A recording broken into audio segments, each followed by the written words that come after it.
Rumah berdarah di ujung desa. Desa Karangjati adalah desa yang tak tercantum di peta manapun. Terletak di kaki Gunung Merbabu, desa ini terkenal akan keheningan malam yang terlalu sunyi. Tak ada suara jangkrik, tak ada lolongan anjing, hanya desir angin yang membawa aroma tanah basah bercampur kemenyan. Di ujung desa, berdiri sebuah rumah tua beratap rumbia dan tembok bercat pudar. Konon, rumah itu dulu milik seorang dukun sakti yang menghilang secara misterius. Hari itu, Bagas, seorang pemuda dari kota, datang ke Karangjati.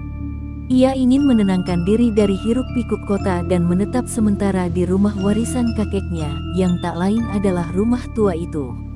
Warga desa menatap Bagas dengan campuran rasa iba dan ketakutan, namun tak ada yang berani memperingatkannya secara langsung.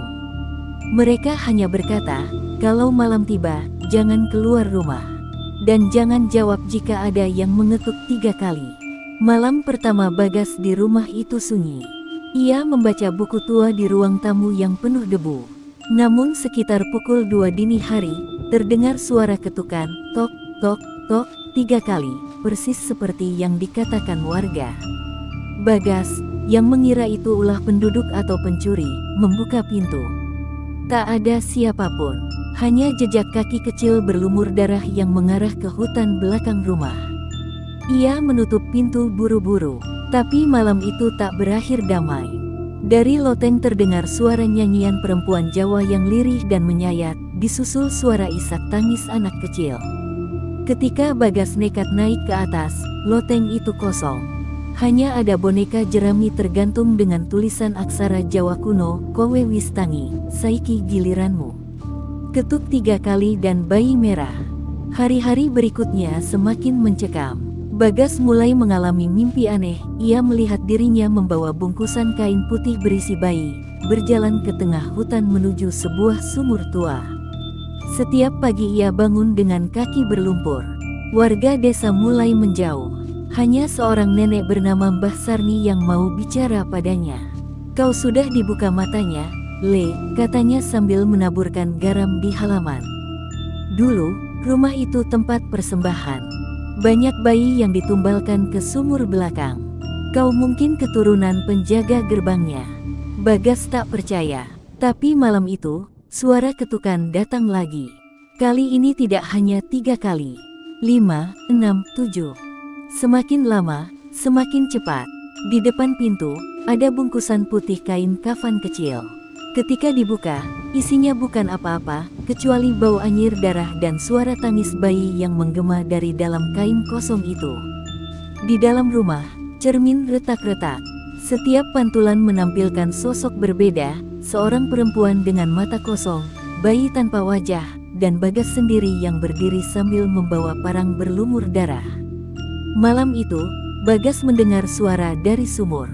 Ia mengikuti suara itu, tanpa sadar langkahnya membawanya ke belakang rumah. Sumur terlarang dan makhluk penjaga. Sumur tua itu tertutup ilalang, nyaris tak terlihat. Tapi malam itu, entah bagaimana, ilalang seakan tersibak sendiri. Bagas berdiri di tepinya, tubuhnya gemetar. Bau amis dan anyir darah menguar dari dalam. Suara-suara tangis dan tawa anak kecil terdengar bercampur, seperti koor makhluk dari dunia lain. Lalu muncul sosok perempuan, berambut panjang, wajahnya hancur separuh, matanya kosong, dan tangannya menggenggam boneka bayi berdarah. Bagas, kau penjaga gerbang selanjutnya, bisiknya dengan suara serak menggema. Bagas berbalik hendak lari, tapi sekelilingnya berubah. Rumahnya menghilang, diganti dengan hamparan kuburan dan suara kidung Jawa kuno. Dunia seolah berbalik. Ia terjatuh ke dalam sumur, namun tersadar kembali di kamarnya, napas terengah, keringat dingin mengucur. Paginya, ia menemukan tanah belakang rumahnya digali, dan dari dalamnya muncul tulang-tulang kecil dibungkus kain putih. Bagas gemetar. Ia sadar, rumah itu menuntut tumbal lagi. Tapi ia tak ingin menyerah. Ia pergi ke masjid tua di pinggir desa dan bertemu sosok tua berpeci, berjubah putih, wajah teduh namun penuh wibawa. Pak Ustadz Abdul Karim, kata pria itu memperkenalkan diri. Kau bukan orang pertama yang berhadapan dengan arwah pendendam Karangjati. Doa dan jeritan dari dunia lain. Ustadz Abdul Karim membantu Bagas membersihkan rumah itu. Mereka membaca ayat suci di setiap sudut. Saat ayat-ayat dilantunkan, rumah itu menggeliat. Dinding bergetar, jeritan terdengar dari kolong lantai, dan lampu meledak satu persatu. Di loteng, boneka jerami terbakar sendiri. Lalu sosok-sosok hitam bermata merah muncul dari dinding, meraung kesakitan. Banyak arwah bayi yang tak diterima tanah, mereka ditumbalkan di tempat ini. Tapi roh sang dukun masih kuat, mengikat mereka semua, dan sekarang mengincarmu, ujar Pak Ustadz.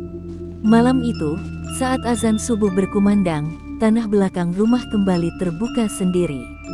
Dari sana muncul sosok mengerikan, bertanduk, berjubah merah darah, membawa tongkat tulang. Dialah dukun tua Karangjati. Kau pikir doa bisa menyingkirkanku? Teriaknya sambil melesat ke arah Bagas. Namun, Pak Ustadz berdiri di depan Bagas, mengangkat tangannya dan mengucap zikir. Cahaya terang memancar dari langit, menyilaukan. Dukun itu menjerit, tubuhnya terbelah dan menguap menjadi debu hitam. Jeritan bayi menghilang. Rumah itu perlahan tenang. Subuh terakhir di Karangjati. Pagi itu, desa Karangjati berubah. Warga keluar rumah dengan wajah lega. Tak ada lagi aroma kemenyan.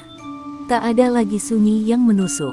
Pak Ustadz berkata, tapi arwah bayi-bayi itu tetap perlu didoakan. Mereka butuh dikembalikan dengan layak. Bagas ikut pengajian dan tahlilan yang digelar di halaman rumahnya. Semua tulang-tulang bayi dikuburkan secara layak. Malam itu, dalam mimpinya, Bagas melihat anak-anak kecil berpakaian putih, tersenyum dan melambai ke arahnya. Salah satu dari mereka berbisik, "Matur nuwun." Bagas menangis dalam tidur. Ia tak ingin lagi tinggal di rumah itu. Tapi ia tahu, tugasnya belum selesai. Rumah itu kini menjadi tempat ibadah, dan Bagas menjadi marbot masjid kecil di belakangnya. Ia tak lagi sendiri. Ia bersama doa-doa. Dan sejak hari itu, tak pernah lagi ada ketukan 3 kali di malam hari di desa Karangjati.